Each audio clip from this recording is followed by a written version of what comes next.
Buonasera, aspettiamo che arrivi il pubblico, vedo che i numeri già stanno salendo, perché io lo so che poi dopo voi volete vedere Sanremo, per cui tanto vale che mi porti avanti con il lavoro e poi oltretutto aiuto anche per Radio Libertà, che saluto ovviamente chi mi sentirà domani, perché avendo l'aereo alle 9 non posso fare la consueta scuola di magia. Siamo già a 100, quindi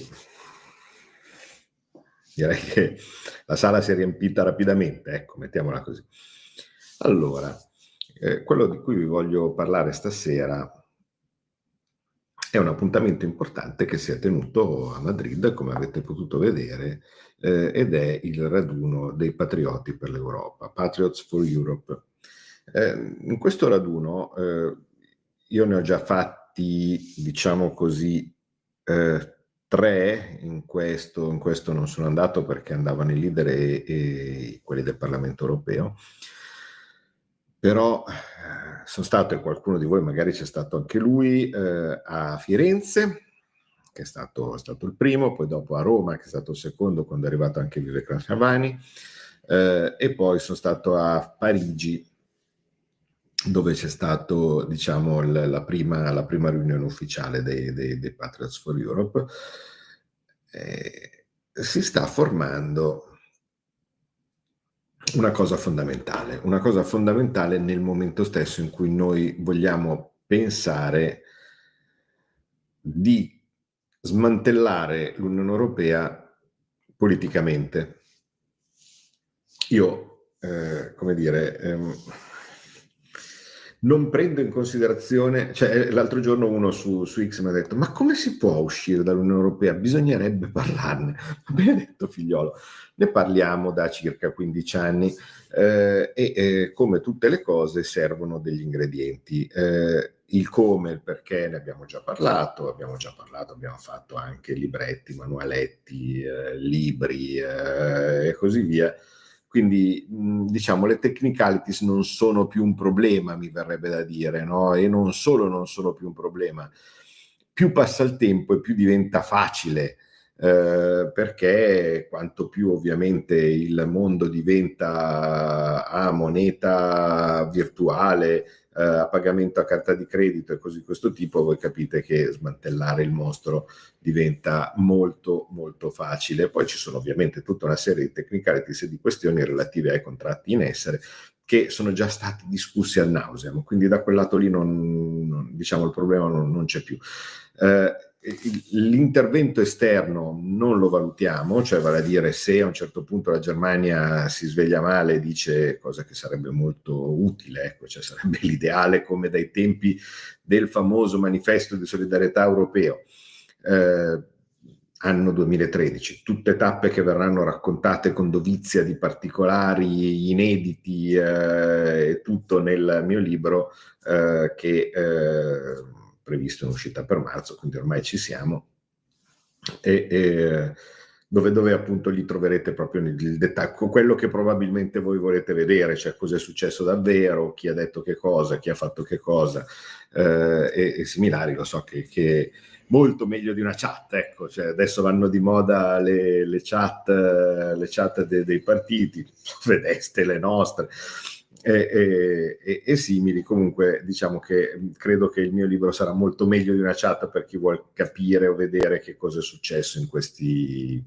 circa 20 anni va passati, mettiamola così, perché ormai il tempo sta passando inesorabile. Comunque quello che succederà se l'evento è esterno, appunto se la Germania si stacca dall'Unione Europea o similari, quello lo possiamo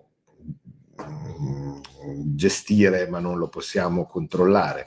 Viceversa, quello che si può fare dal punto di vista, poi è arrivato il cane, allora, vieni qua, io ti faccio salutare, ecco qua, così saluti anche, ciao, guarda che bello, oddio, gli hanno fatto anche baffoni belli, va bene, quindi cane è qua, quindi voleva salutarmi, salutate anche voi, ciao, bene, spostato il cane. Dopodiché stiamo arrivando a cosa invece possiamo fare dal punto di vista politico. Beh, dal punto di vista politico l'importante, ve l'ho detto sin dai tempi delle elezioni europee, è invertire la rotta. Invertire la rotta si fa molto semplicemente passando dal più Europa al meno Europa.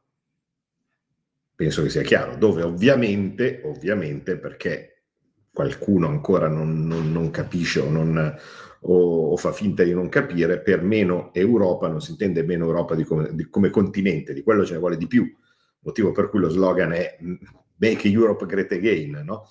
Ma Europe come continente. Quello di cui ce ne vuole di meno è l'Unione Europea, che con l'Europa non ha niente a che vedere.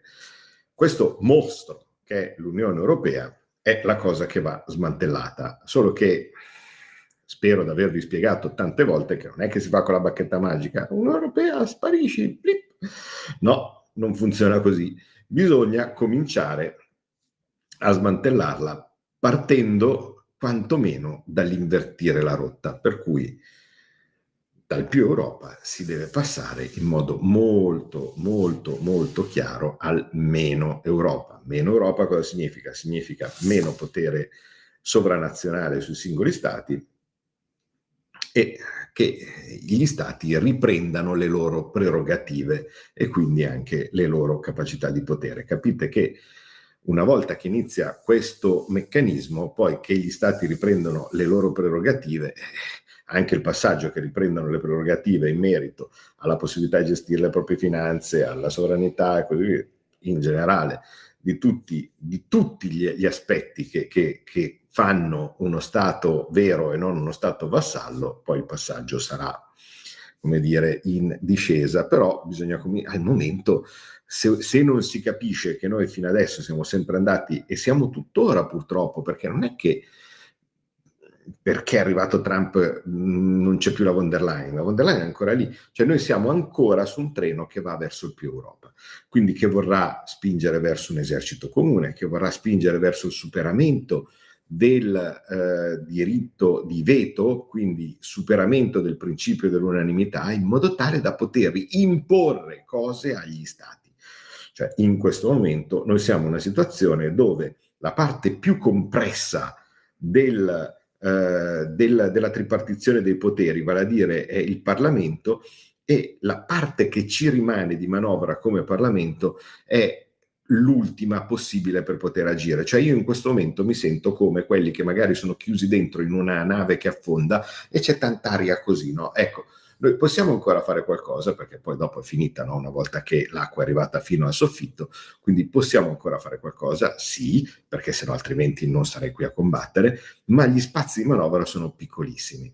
E cerco di farvi capire, partendo da questa impostazione che i patrioti hanno voluto dare, cioè vale a dire più stati, meno Europa, come e perché questo spazio si è ridotto. Allora, prima cosa, voi immaginate, ho fatto anche un disegnino, però per chi non l'abbia visto lo ripeto così almeno capiamo. Tripartizione dei poteri, vale a dire abbiamo il giudiziario, abbiamo l'esecutivo e abbiamo il legislativo.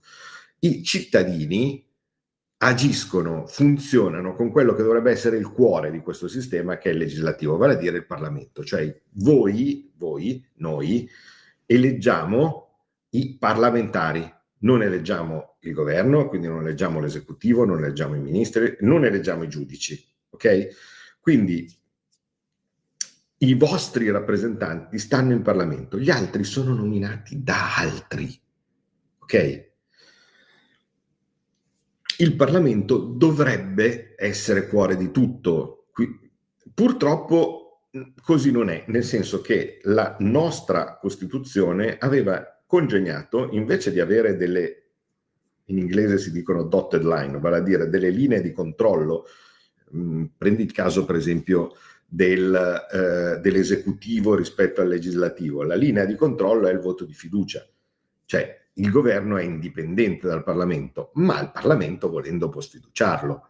No? Invece la magistratura è del tutto staccata, cioè vale a dire quello che collega il Parlamento con la magistratura per avere un qualche tipo di controllo, In Italia non esiste. Dalle altre parti invece c'è. Come? Perché normalmente da tutte le parti del mondo, in diverse maniere, c'è un controllo parlamentare sulla magistratura, non fosse altro con l'elezione del 55% del Consiglio Superiore della Magistratura, in qualche caso solo del 50% del Consiglio Superiore della Magistratura.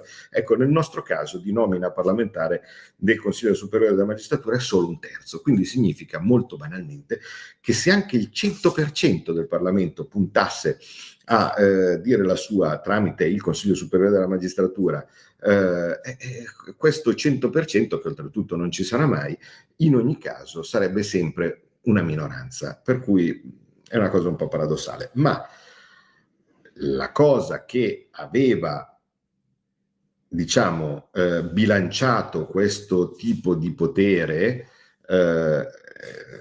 quindi il fatto che fosse del tutto separato e autoreferenziale rispetto agli altri due poteri, era a sua volta una separazione del potere legislativo.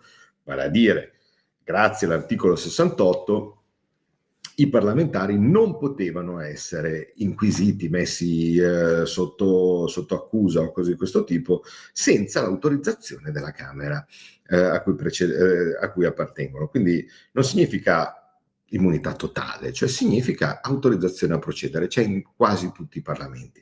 Quindi significa che se un magistrato voleva mettere sotto accusa un parlamentare, per evitare che questa sovrapposizione diventasse strumentale, che arrivassero delle accuse campate per aria, no? o non sufficientemente fondate per fare una cosa così grave, ecco che il giudice doveva chiedere autorizzazione alla Camera di appartenenza del parlamentare, la quale poi poteva decidere se concederla o non concederla. C'erano degli evidenti indizi, non c'entrava niente con l'attività politica o cose di questo tipo, a quel punto la Camera avrebbe concesso di procedere contro il parlamentare. Viceversa, se anche lontanamente si poteva configurare un aspetto politico in quello che era le caratteristiche dell'accusa, ecco che allora a quel punto si negava la possibilità di procedere e si era a posto. Sono obiezioni, ma allora poi magari poteva capitare che uno colpevole di qualcosa la facesse franca. Sì, magari poteva capitare che qualcuno colpevole di qualcosa la facesse franca. Su 60 milioni, quanta gente c'è che è colpevole di qualcosa e la fa franca? Voi, tutti voi che state guardando, non avete mai sbagliato nulla, non avete mai fatto niente, non c'è nessuna possibilità tale per cui nelle 1000 leggi che ci sono uno possa, volendo, che nel caso volesse passarvi raggi X, Y e Z, no, potervi in ogni caso quantomeno mettere sotto processo, tanto per vedere se c'è qualcosa, per poi finire in nulla, come è successo nei casi di tanti processi per fatti ai miei colleghi, a Molinari, a Rixi, a Siri, così, finiti in nulla, no? Ok? Quindi il rischio che qualcuno si trovasse semplicemente nella stessa condizione di qualche altro milione di persone è inferiore rispetto al rischio di non far funzionare la democrazia, no? Molto banalmente. Quindi i padri costituenti saggiamente avevano individuato questa separazione, per cui tu avevi 3 poteri che stavano separati e con una centralità del Parlamento giusta, perché è quella che voi che racchiude il popolo italiano, cioè il Parlamento tramite i suoi rappresentanti deve essere, diciamo, l'autorità ultima. Invece a un certo punto vi ricordate cosa è successo nel 93?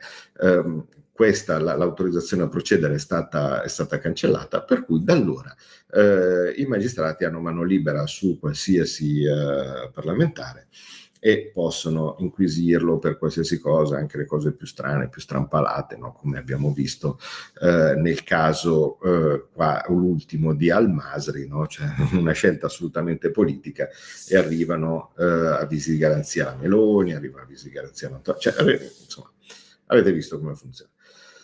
Così come avete visto come funzionava in tot altre situazioni.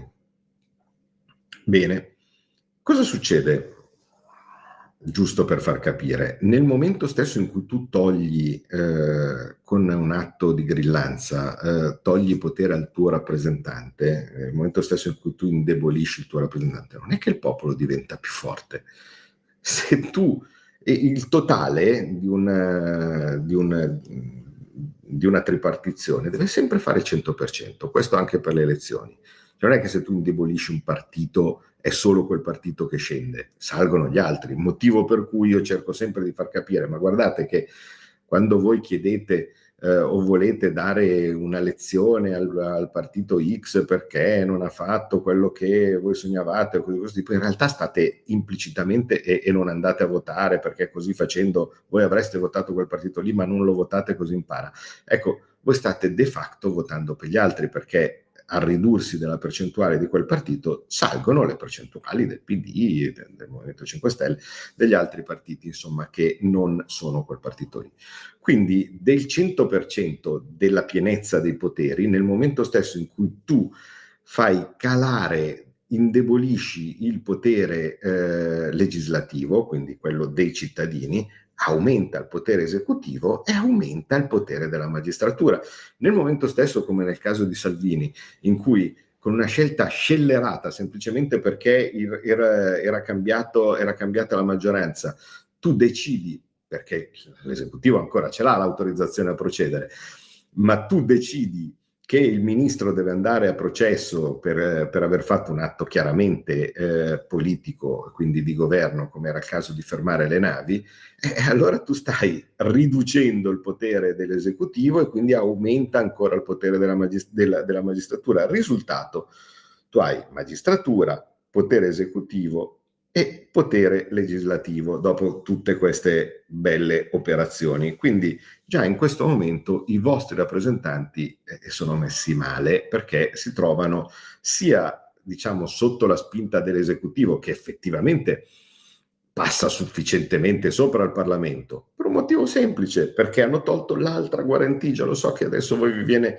il travaso di bile, ma cosa serviva il famigerato vitalizio? Perché i costituenti avevano messo il vitalizio? Perché avevano brama di denaro, cose di questo tipo? No, perché ovviamente volevano che il parlamentare fosse del tutto libero nel suo giudizio. Qua non solo hanno tolto il vitalizio, e vabbè, ma l'aspetto più negativo che gli hanno messo è legare una cosa basilare come la pensione per il periodo di contributiva, peraltro, per il periodo di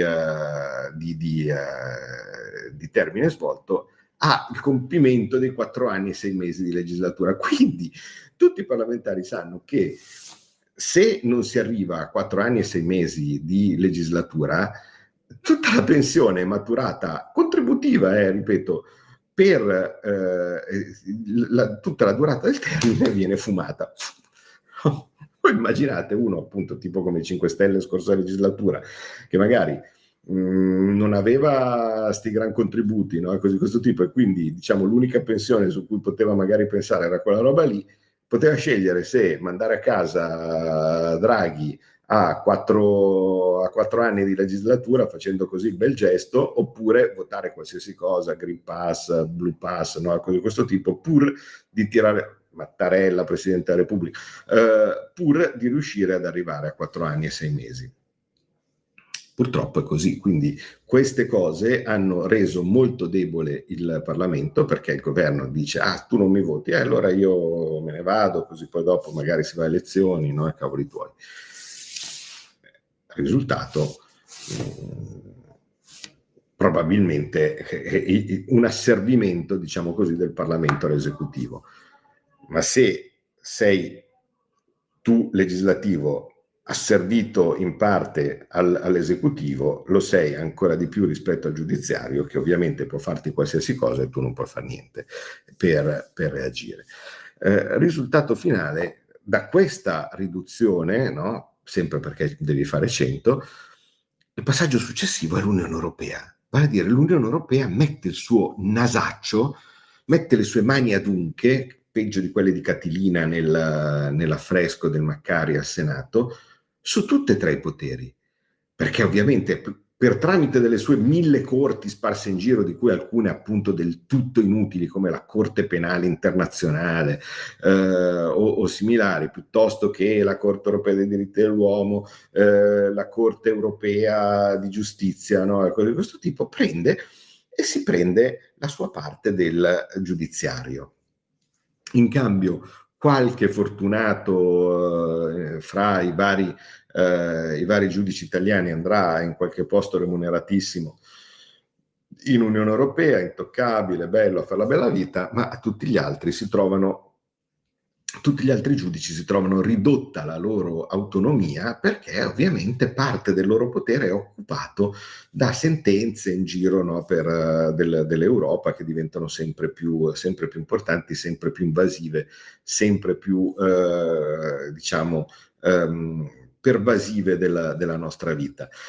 Io quando eravamo al governo con i 5 Stelle cercavo di combattere su tutte le porcherie che arrivavano, no? Però avevo già capito come funzionava, perché quando a un certo punto il mitico Bonafede, altrimenti detto DJ Fofò, che premeva come un matto, no, perché si votasse la Procura Europea, l'EPPO, no? Io dicevo, ma voi siete fuori, ma come la Procura Europea? Ma cosa significa? Significa che a un certo punto c'è un procuratore in giro per l'Europa che ti può condannare per dei reati che non ci sono sul tuo territorio nazionale, perché tu non ti sei guardato la Gazzetta Ufficiale dell'Unione Europea, pagina 47, che prevedeva che non era una bella cosa fare questo, quest'altro, e quindi se l'hai fatto allora arriva il procuratore europeo, ti acchiappa a casa. Ma voi siete matti? No, assolutamente, dovevi. Poi si scopre che c'erano dei suoi consiglieri che brigavano per riuscire ad andare loro, no, nel posto del procuratore europeo. Quindi capite bene cos'è che erano gli alti interessi, no, che muovevano 5 Stelle, Bonafede, DJ Fofò e compagnia bella. Va bene. Comunque, fatto sta che io avevo provato a fermarli in tutti i modi. Chiedete a chi sapete voi che era nel mio staff, cosa cercavamo di inventarci, no, per fermare, cioè le pensioni, ma chi paga la pensione del procuratore europeo, e quindi si rimandava indietro la legge, no, fino a che però a un certo punto non potevi più frenarla. Risultato, comunque, vedete che nella colonna del potere giudiziario parte è occupata dall'Unione Europea. Nella parte dell'esecutivo, anche lì, parte occupato dall'Unione Europea. Oltre l'immaginazione, un viaggio oltre ogni confine. Comincia l'avventura. Hai solo un'ora. Con Vincent. Movie Time. Ogni sabato dalle ore 16. La prossima volta che vai in vacanza, sia così gentile da farci sapere dove va. Se ti dicessi dove vado, non sarebbe una vacanza. Stai ascoltando Radio Libertà, la tua voce libera, senza filtri né censure, la tua radio.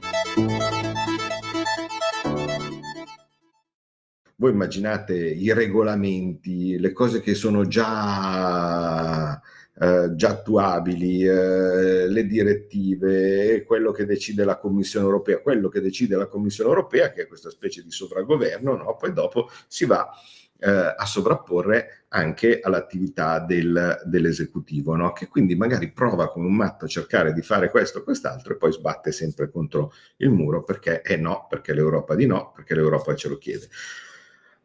Stessa roba succede per il legislativo, quindi voi immaginate, no? Questo è il giudiziario, questa è la parte dell'Unione Europea, rimane questa parte qua di discrezione. Questo è il legislativo, questa è l'esecutivo, questa è la parte dell'Unione Europea, rimane questa parte qua, no? di autonomia. Poi c'è il legislativo che è già piccolo, no? Tu gli metti la parte dell'Unione Europea, rimane proprio 1 centimetro d'acqua, perché ovviamente, no, tu non puoi fare una legge che contrasta contro quello che ti dice l'Europa, perché in questo momento si sta trattando la legge di delegazione europea, cioè una legge che serve per adattare la nostra legislazione alla legislazione europea, perché se no altrimenti ci sono le sanzioni, perché c'è le procedure di infrazione e così via, e in certi casi arriva anche la mannaia del regolamento, quindi significa che tu mi spiace, ma è immediatamente esecutivo.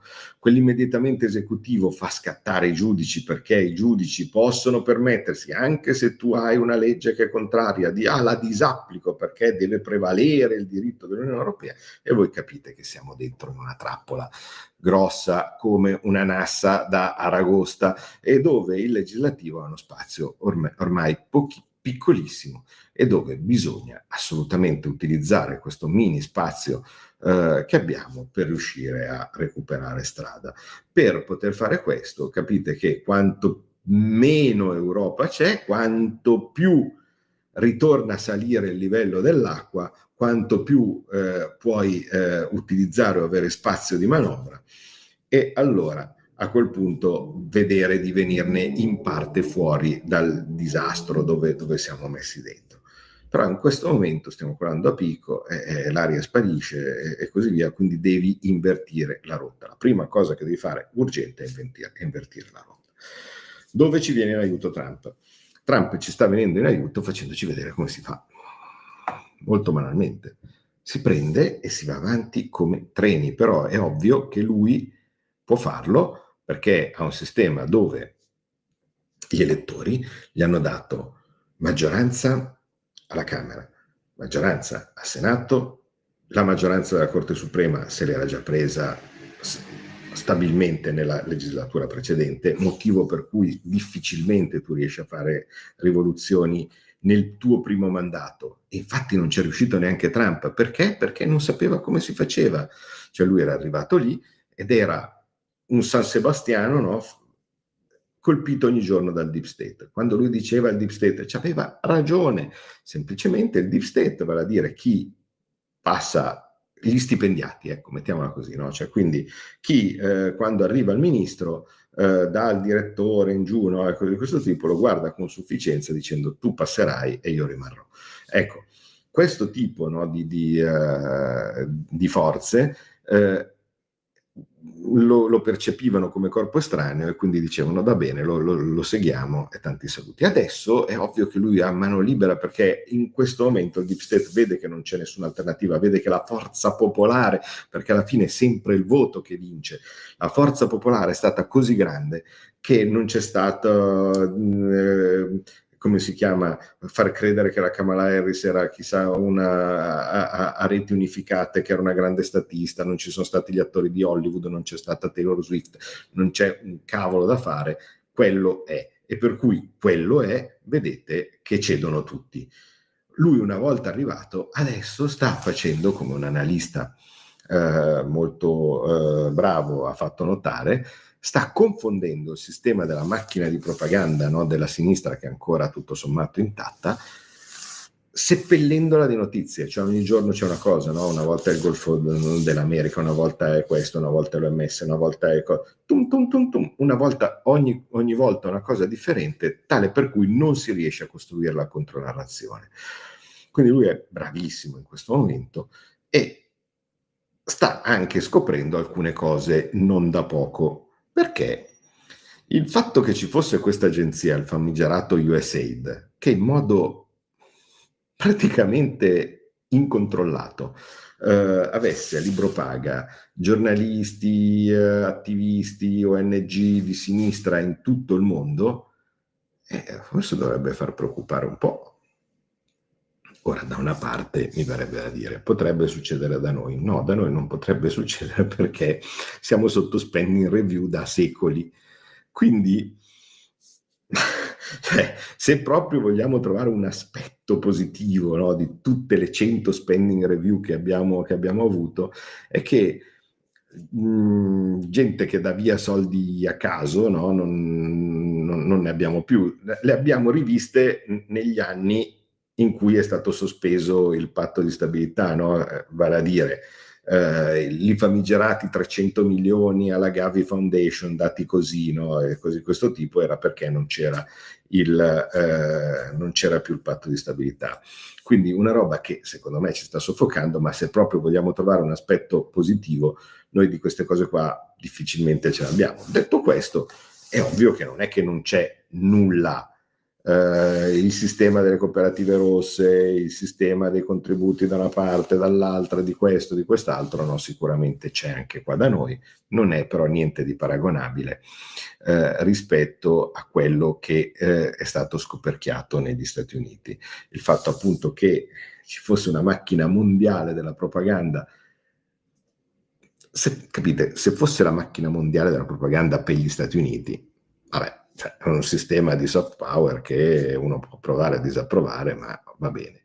Ma quello che non va bene è che era una macchina mondiale di propaganda per la sinistra, di propaganda per il woke, una specie di mega Soros, non so come dire, cioè già c'era Soros che lo faceva suo privatamente, ecco, sopra c'era USAID che a quanto pare lo faceva su grande stile, no? E con il timbro oltretutto del governo americano. Questo però vi deve far capire che soggetti sono quelli che abbiamo contro. Abbiamo dei soggetti che dispongono di immense risorse finanziarie. Cioè, mentre noi siamo qui, grazie a voi, a fare il Fin Day, a tirare su 120.000 euro, di cui vi ringrazio, sì, 120 il mini Fin Day, 180 il Fin Day, tira su 120.000 euro, di cui vi ringrazio tantissimo, e lì c'è della gente che ha a disposizione i miliardi, 1.000 milioni, no? Cioè, quindi questa è la scala, no? Siamo così, per impostare un'agenda di propaganda mondiale che, guarda caso, è contro la nostra. Per cui in questo momento, di fronte a questa potenza di fuoco, la famosa potenza di fuoco non era quella dei miliardi che non ci dà l'Unione Europea, ma quello. Ma quando verrà scoperchiata la stessa cosa che fa l'Unione Europea, ma ci sarà da inorridire, ma tutti i centri di propaganda dell'Unione Europea in qualsiasi città, in qualsiasi provincia. Io ve l'ho detto, cioè, ero allucinato quando a Nuoro quest'estate avevo visto che anche lì c'era un centro di propaganda dell'Unione Europea, no? Ogni giorno che passo in Piazza Venezia c'è lo spazio Europa, David Sassoli. Ma se veramente fosse uno spazio dell'Unione Europea, dovrebbero esserci spiegati tutti i punti di vista, no? Voi troverete forse, secondo voi, in questi spazi di propaganda una riga delle opinioni dei Patriots for Europe, ma no, che non la trovate. Trovate esclusivamente le tesi del più Europa, no? Diffuse con cifre incredibili, con propagandisti di prim'ordine, con tutta una catena di controllo di giornali, giornalisti e così via. E, mi spiace, ma non è quello dei finanziamenti dello Stato, perché voi dite togliete i finanziamenti all'editoria. Quei finanziamenti all'editoria che sono rimasti servono per la stampa locale. Uno può dire pure quella spesso non ci aiuta, d'accordo, ma non è che si zittisce la stampa, Repubblica o cose di questo tipo, che poi nessuno li vuol zittire, ma semplicemente almeno non pagare per farci dire delle fregnacce, ecco. Poi tu di quello che vuoi, poi se quello che ti finanzia sono soltanto chi volontariamente vuol comprare il giornale, nulla questo, cioè figurati, potete tranquillamente scrivere ogni giorno veramente quello che volete, che Kamala Harris ha vinto lei le elezioni, non l'ha fatto Trump, fate quello che volete. Scoccia, no? Vedere quando ci sono finanziamenti altrui, e in Italia non c'è quel tipo di finanziamento al giornale, ma sono convinto che per via diretta, indiretta, via sponsorizzazioni, via pagamenti e cose di questo tipo, quella rete USAID arrivava da tutte le parti, perché se poi questi pagano Politico, se poi questi pagano la BBC e cose di questo tipo, e poi dopo gli articoli di Politico vengono ripresi da Repubblica, no? E così via, capite che il meccanismo è sempre quello lì. Cioè c'è qualcuno che sceglie che tipo di narrazione dare, questo qualcuno è un qualcuno a libro paga di chi l'ha messo lì, quindi vale a dire di qualche democratico americano. A quel punto parte il taglio che si vogliono dare, si cerca l'esperto che dica sì, è proprio così, no? E similari, poi dopodiché a cascata vanno dalle agenzie di stampa ai giornali internazionali, al giornale locale, e vi trovate tutta la schifezza che ogni tanto io cerco di farvi vedere nella sua ormai tanto plateale assurdità che sta facendo il giro. Per cui noi abbiamo in questo momento una battaglia complicata. Abbiamo una battaglia complicata dove c'è della gente molto forte, ma abbiamo a nostra volta adesso un alleato forte che può non piacere, ma cosa credete? Che a me, io penso che siano i migliori dell'universo, ma va, io non ho nessuna intenzione di dire che il mio governante ideale è Elon Musk, Trump o cose di questo tipo, ma mi vanno benissimo, ma meraviglia se loro riusciranno con la loro attività a far cascare la baracca. Perché vi ricordate quante volte vi ho citato la Delchi, no? di Manzoni, l'italico chino sul suo lavoro, no? Dagli atri muscosi, dai fuoricadenti, dai boschi, dall'arse fucine stridenti, un popolo mesto, repente si desta, intende l'orecchio, solleva la testa percosso da crescente rumore. Adesso va bene, non è che... Ma che cos'è questo crescente rumore che fa alzare la testa all'italico piegato, no, sul suo lavoro? È l'arrivo dello straniero. L'arrivo dello straniero dice, ah, meraviglia, eccolo. E ovviamente il Manzoni gli ricorda che quello che arriva, lo straniero che arriva, che forse ti sta per liberare, non ha particolare interesse a te, ha interesse a se stesso. Quindi, ma credete voi che il premio promesso a quei forti è di un popolo rivolgere il destino? Cioè, no.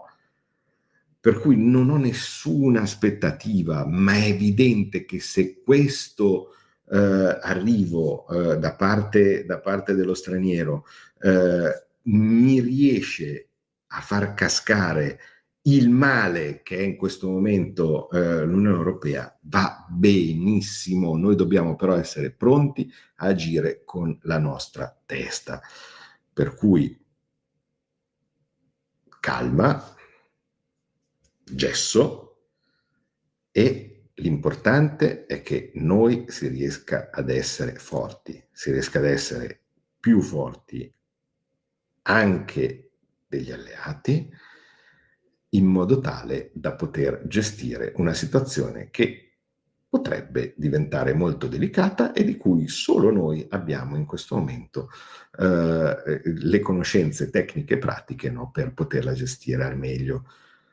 A tal proposito faremo una giornata il 5 di presentazione del Dipartimento Economia, no, della Lega. Forse era tanto che non ne facevamo, perché noi, sai, ovviamente persi nella nostra comfort zone del Goofy, ogni tanto magari abbiamo pensato che il dibattito era tutto da noi, no? Invece qualche volta bisogna, insomma, probabilmente pensare anche a rispiegare alcune cose, e rispiegheremo alcune cose. Quindi nel 5 parlerò io, parlerà Alberto, parlerà Zanni, no?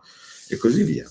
E vedremo per quanto possibile di far capire cos'è la rotta che vogliamo tenere. Ovviamente questo tipo di lotta è da estendere a tutti gli organismi sovranazionali, no? Il primo che abbiamo mirato è l'OMS. Lo so che a marzo scadono le obiezioni per il regolamento sanitario. Adesso il problema è che queste obiezioni per il regolamento sanitario, se io perdo troppo tempo su quelle che non sono fondamentali di nulla, perdo un po' di tempo per la possibilità invece di far saltare l'OMS in toto, no? Che è l'obiettivo principale. A tal scopo, comunque, facciamo a fine febbraio ci sarà un evento dove parliamo della questione OMS, il motivo per cui cerchiamo di mettere carne al fuoco, contenuti al fuoco, perché noi ce li abbiamo, altri probabilmente no, dove ci sarà la professoressa Gismondo, ci sarà De Vita, ci sarà il dottor Fraiese, così questo tipo, e vediamo di inquadrare bene anche la questione OMS e libertà sanitaria, ecco, mettiamola così, per chi pensa di ricostruire future pandemie. Per cui insomma stiamo lavorando su alcuni punti che penso che siano importanti, cioè la costruzione di un grande fronte per il meno Europa, e gli appelli da parte di Salvini e Abascal all'unità non sono casuali, cioè in questo momento i sovranisti sono divisi in tre ancora, c'è il gruppo, quello dell'Alternative for Deutschland, c'è il nostro gruppo che è il più numeroso, e poi c'è l'ECR, quindi quello dove ci sono dentro i Fratelli d'Italia. L'obiettivo minimamente sensato dovrebbe essere quello di unire questi tre gruppi in modo tale da fare il primo partito in Parlamento europeo. Ecco, cioè,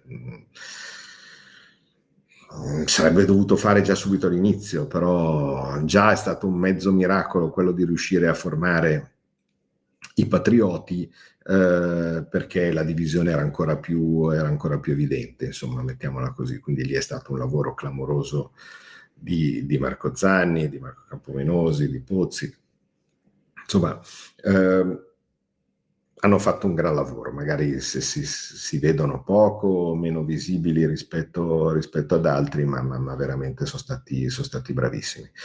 Per cui dal punto di vista politico bisogna cercare di allargare il più possibile il fronte del meno Europa, e ogni elezione, ogni governo deve cadere, e piuttosto, e l'appello di Salvini ai popolari è fondamentale, prima di andare a votare, prima di credere di votare il Partito Popolare pensando di votare destra, deve essere specificato da parte di chi è nel Partito Popolare se pensa di allearsi con i socialisti, oppure se pensa eventualmente di fare una scelta tipo quella italiana e di mettersi con le forze del cambiamento, perché sennò altrimenti capite bene che è un inganno, no? È un inganno su cui si è costruita fino adesso l'Unione Europea.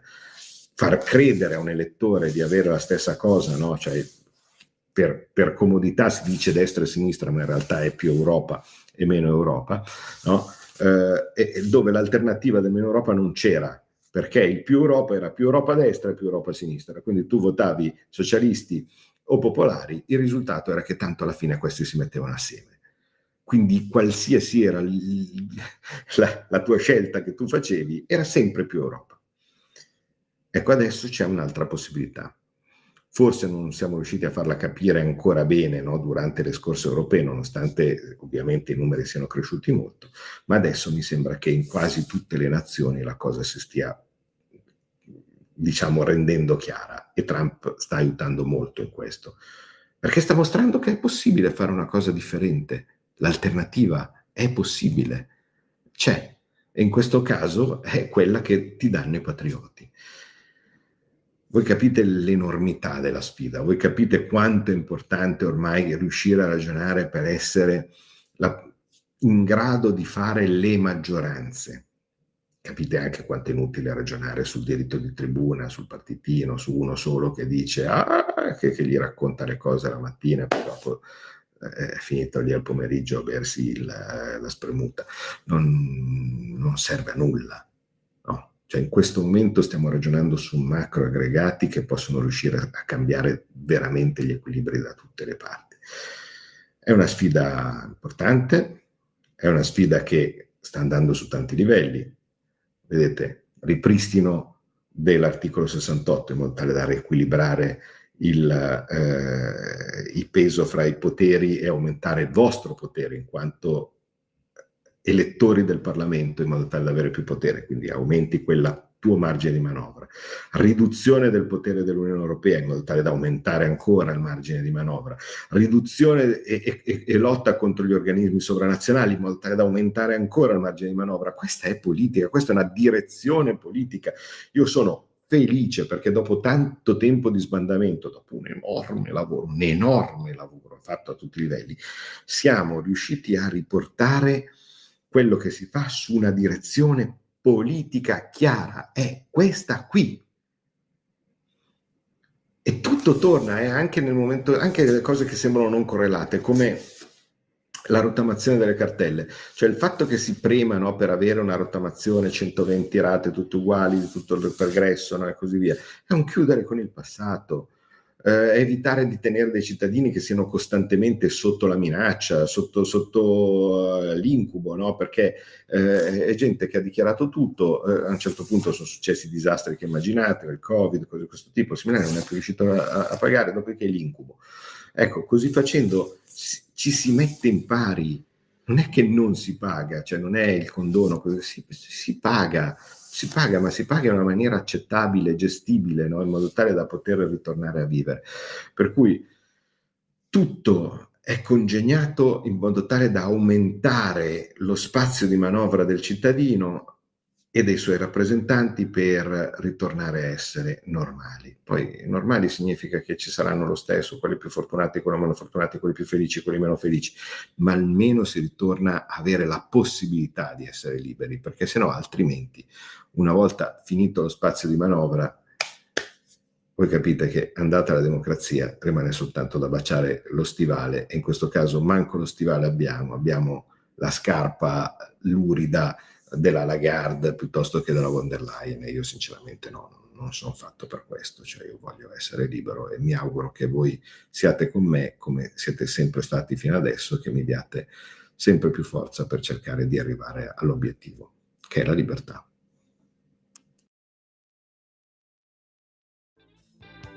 Avete ascoltato Scuola di Magia.